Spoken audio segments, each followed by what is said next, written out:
Beyoncé had to make hundreds of songs to get Halo. The greatest successes come from having the freedom to fail.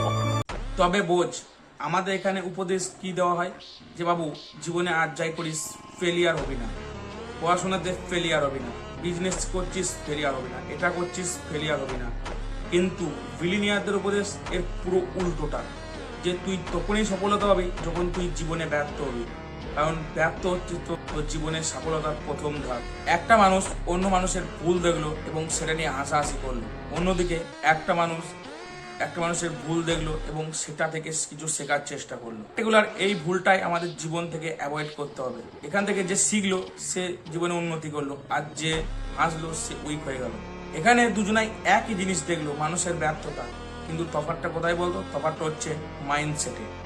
আর একটা example দিচ্ছি, ধর কোনো মানুষ failure হয়ে গেল, এক ধরনের মানুষ তখন কি বলে, হায় রে আমার থেকেই ভুলে গেলো, হায় রে আমি এই ভুলটা করে ফেললাম, এই হায় রে করে মরে। কিন্তু অন্যদিকে এক ধরনের মানুষ ভাবে যে আমার দ্বারা এই ভুলটা হলো কেন এই ভুলটা আমি করলাম, এবং সেখান থেকে সে ঘুরে দাঁড়ায় বা সেখান থেকে কিছু শেখার চেষ্টা করে। টাইম সে কাজের ওপর আরও জোর দেয়। এরকম মাইন্ডসেট না বানাতে হয়। কিন্তু বাঙালির মাইন্ডসেটে কি ঘোরাফেরা করে বলতো? প্রেম আর বিরিয়ানি। এতে তাদের কোনো দোষ নেই, কারণ বাংলা সোশ্যাল মিডিয়াতে এইসব ভিডিও এখন বেশি উপলব্ধ করা হয়। আর এখনকার জেনারেশন তো মোবাইলে শিফট করে গেছে।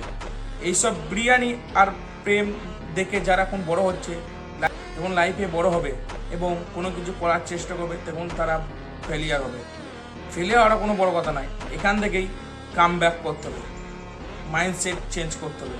সব ভিডিও এখন কেউ বানায় না, এই জন্যই আমার এই কন্টেন্ট বানানো। তুই কমেন্ট বক্সে লিখে দিয়ে যা, তুই কি জীবনে বিলিয়নার হতে চাস কি না।